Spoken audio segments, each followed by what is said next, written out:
That way I can match that. Alright, today you're here with Culz Paranormal. I'm going to talk a little bit about the history of ghost hunting. It's been around since as early as 100 AD. And by the time that story was told, it was already about a century old or so.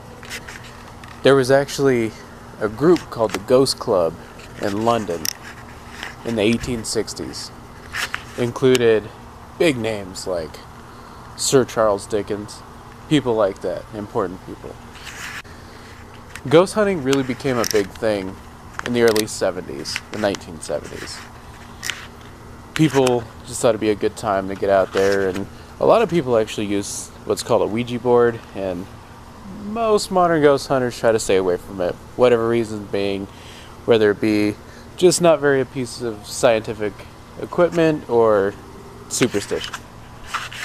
But with modern TV shows, things like Ghost Adventures, Ghost Hunters, Haunted Highway, there's just been this huge boom across the nation and even in other countries of people going out there, whether it be just hobbyists looking for ghosts or paranormal activity, or people out there that want to prove the existence of the paranormal.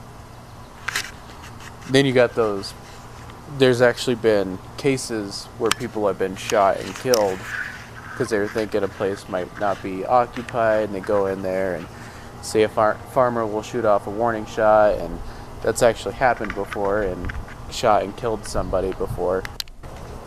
And that's why we try to pride ourselves as being a more professional paranormal / ghost hunting, and now we're kind of actually looking into the side of cryptids, which I think will be really cool. You know, me personally, in my paranormal investigation group, we actually have subgroups within our group. I'm actually a member of Team White Shark. What my group does, we go in there with an indifferent opinion.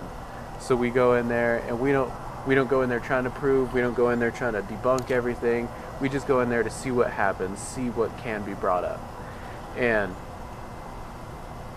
when my group goes in to look at things, we look at detailed things when we go in there. So we'll go in there, we'll look the way things are placed, dust on top of items, you know, just every last detail you can try to think of. We try to look at that just in case the slightest thing has changed.